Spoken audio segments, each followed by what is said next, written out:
AI, disinformation, at ang bagong mukha ng politikang Pilipino. We are Sa under panahon ngayon, attack. hindi na sapat They ang want karaniwang to kampanya erase sa your lansangan future. o tarpaulin sa mga poste.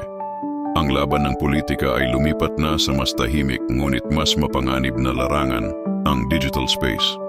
At sa gitna nito, isang bagong sandata ang unti-unting nagiging sandigan ng mga kampanya at tagapagpakalat ng impormasyon.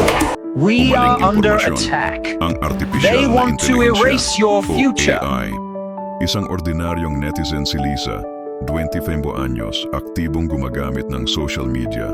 Tuwing gabi, nakaugalian na niyang mag-scroll sa feed, mga balita, memes, at political posts na tila walang katapusan. Ang mga huling We buwan, are under napansin niyang attack. dumarami ang mga They video want na to ginagawa erase ng your mga totoong future. tao, mga kandidato na nagsasalita, mga expose na parang lehitimo, at mga opinyong ginawang content. Hindi niya alam, marami sa mga ito ay hindi gawa ng mga tunay na tao. AI-generated pala, ayon sa mga eksperto. Naghanap ngayon ng We are under AI-driven attack. disinformation sa politika. They want to May erase mga your kampanyang future. gumagamit ng deepfakes. Mga video na ginagawang magmukhang nagsasalita o kumikilos ang isang tao kahit hindi naman totoo. May mga bot farms din na ginagabayan ng AI. Sabay-sabay na nagpo-post ng pare-parehong mensahe upang magmukhang may malawak na suporta o galit We ang are publiko. under Sa attack. simpleng salita, They want binabago to ng erase your teknolohiya ang future. pananaw ng mga tao, hindi sa pamamagitan ng katotohanan, kundi sa ilusyon ng mass opinion. Tinatawag ito ng mga analyst na opinion grooming. Isang proseso kung saan ang mga netizen ay unti-unting tinuturuan kung ano ang dapat nilang paniwalaan. Isang post ngayon, We are isang under video bukas, attack. isang fake They na news want to article sa erase susunod your na linggo, future.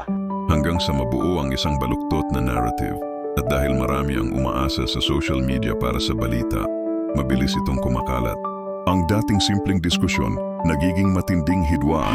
Ang mga kaibigan, nag-aaway. Ang mga pamilya, nagkakaroon ng paniniwala. We are under Noong attack. una, ginamit ang AI They want para to tumulong sa erase mga your negosyo, future. paggawa ng graphics, pagsusulat at automation.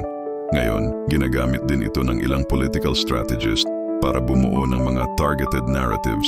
Gamit ang datos mula sa mga like, share at comment ng mga tao, kayang tukuyin ng AI kung ano ang kinakawasan mo, We are kinatatakutan under mo, attack. o kinagagalitan mo, They want at to ipapakita erase sa'yo your ang future. content na magpapa-trigger sa emosyon mo.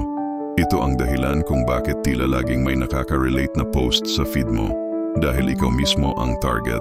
Sa isang banda, makapangyarihan ng AI, kaya nitong maghatid ng impormasyon ng mabilis at episyente.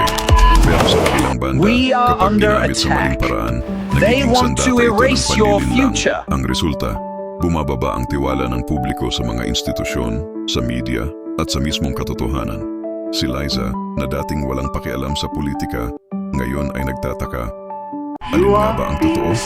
Ang tanong niya ay tanong ng marami sa atin.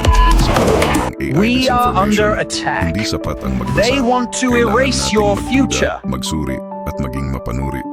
Dahil sa politikang ginagalawan ng teknolohiya, ang katotohanan ang pinakaunang biktima. Ang AI ay teknolohiya, neutral ito. Pero kung sino ang may hawak, siya ang magdedesisyon kung ito ay magiging sandata ng katotohanan o kasangkapan ng We are panlilinlang. under At attack. sa gitna ng lahat They ng ito, want to tanging ang erase isang your mapanuring future. mamamayan ang tunay na depensa ng demokrasya